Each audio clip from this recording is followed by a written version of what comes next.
My name is Christian Brown, and I'm going to talk about the step-by-step process of making a denture.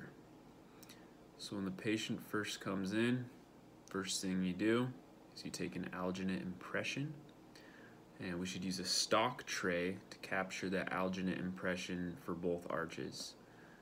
Make sure that you pull and stretch the patient's cheeks and lips and have the patient's tongue moved around to define anatomy and mimic muscle movement that the patient will naturally make on a day-to-day basis. It's usually termed the P90X impression. Next, you pour up casts in type 3 stone. Usually done in the lab. Shouldn't cost too much or anything like that. Step 3, you make a custom tray using the cast stone models. You place the petroleum on the stone and heat with torch to melt, so it kind of covers the whole stone. And this allows the dentist or the operator to be able to remove the custom tray from the stone without getting locked. That's the purpose of the petroleum. And then you make the custom tray just shy of the height of the vestibule, about 5 millimeters, to reduce sore spots for the patient. And this is done to reduce the retention of denture slightly, but creates a more comfortable fit. For the mandibular arch, only reduce 2 millimeters from the base of the vestibule. Place the custom tray and the stone model in the triad light curing unit. Let it rotate one full time. Then remove and lightly lift custom tray off the stone model, make sure it's not stuck. Then place the custom tray securely on the model again and put it back in the curing unit for 1 full minute. And then you do the exact same thing with the other arch. So do one for the mandibular arch and one for the maxillary arch. Make the PVS impression with the custom tray. So you wash the custom tray in the heavy body PVS and take impression of both arches. And try to make the PVS flat and thin and even across the custom tray. Have patient open mouth wide, move jaw side to side, protrude mandible and stick out tongue to reproduce possible movements of muscles in bone and mouth. Make sure that you pull the cheeks and the lips and the patient to reproduce further movements. Make sure that you capture the buccal frenum, the masseteric notch, retromylohyoid space. And then you wash the tray with light body in the voids.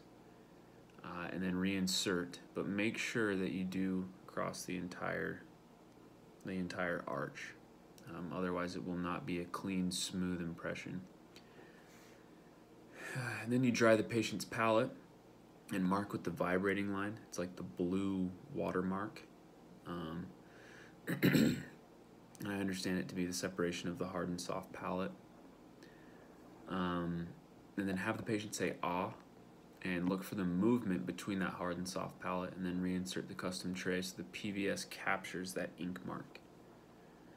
And then you pour up the master cast with type 3 or 4 stone, and that vibrating line will transfer to the cast if you do it right. And then you drill in about 0.5 millimeter on that vibrating line to create a tighter posterior seal. All right, next step. Make wax rims from the master cast. So follow the measurements for fitting wax rims, about 6 millimeters thick on the anterior portion, 8 millimeters thick in the posterior portion, and about 1 centimeter from the incisive papilla, and 22 millimeters max for the anteriors, and 18 millimeters in the mandible, max meaning maxillary, 18 millimeters in the mandible. So those are the measurements. Get eye to eye with patient on the same horizontal plane, so look at them directly eye to eye. on the same plane and go through the dress to the 9's measurements. I have those listed out down here. I won't go through those step by step. It's something that you can look up. I might go through it at the end if I have time.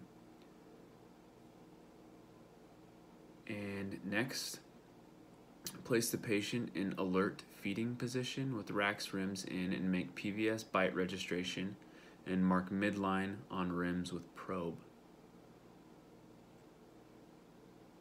Send master cast with Rax rims and bite registration to labs. The purpose of the bite registration is just to make sure that when you do put it back together, it goes back in the same spot every time. So then you send that to the lab, and then you send a prescription for tooth shade and molds, or tooth type and shape. Lab places on articulator and sends back wax try-in. So the wax try-in, once you get that back from the lab, you need to test that in the patient. You're mainly looking at appearance, but can do some phonetics. No real function here. Some common problems that you will run into with the wax try-in. Can fix short teeth, but very difficult to fix long teeth. You may need to start over with new wax rims. So again, if the teeth are too short, you can fix that, but if they're too long, then you might need to start over, starting with the new wax rims. You can tweak individual teeth by reheating the wax, so using the blowtorch, reheating the wax, and melting it and tweaking the teeth to get them just right. The big problem here, though, is if the midline is off, you're going to need to start over. Now, that's something that cannot be adjusted. So make sure the first time through, to save yourself some headache, that you get the midline right. Otherwise, you'll need to start over. So if that all works, next step is the denture delivery. So you check for any sore spots in the patient. Check for posterior palatal seal, and you can also do a chair side reline if it doesn't fit properly. Check and adjust centric occlusion with bite paper. That's really important. So check phonetics. Patient says Sue is missing a piece. That's usually a good phrase that the patient can say to check phonetics. And you can use PIP paste to test for the S sound. So yeah, those are the things that you need to make sure that you do once the denture is ready and you deliver it to the patient. Don't just say, okay, here you go, here's your denture, does it fit good? Okay, great. You need to check all these things, and then, very important, is patient education. You need to discuss the importance. This can be a huge change for the patient. I believe that it takes about 6 months for the mouth to really become comfortable. The brain and the mouth become comfortable working in coordination together once you deliver that denture. I'm sure we can't really comprehend what that is like because, I have teeth, but I can only imagine, getting a big set of teeth, new teeth put in my mouth for the first time, and who knows how long for these patients. That can be really difficult to adjust to. So this very, very important to discuss the importance of consistently wearing the denture for the first 2 weeks. The first 2 weeks are highly predictive of lasting success and patient adjustment to denture. So the first 2 weeks, the patient needs to wear the denture all day, as often as is decided upon. And like I said, the body takes 5 to 6 months to forget about the denture and to adjust completely. And one problem that your patients will run into is lots of salivating, excess salivation from the denture. The mouth is not used to it, so it's excess salivation. A lot of patients will come back and say, I've never produced so much saliva in my life, and you let them know what's going on. It's good to let them know before, and that will happen. Go through the KISS and a denture education. And it's important to have a maintenance checkup with these patients. Check if patient is biting cheek or tongue and adjust appropriately. And like I said, they're not used to having this big new set of teeth in their mouth. Review phonetics, adjust any sore spots. Yeah, and make sure that you check up with these patients. That is very, very important to adjust the denture slightly as they need it.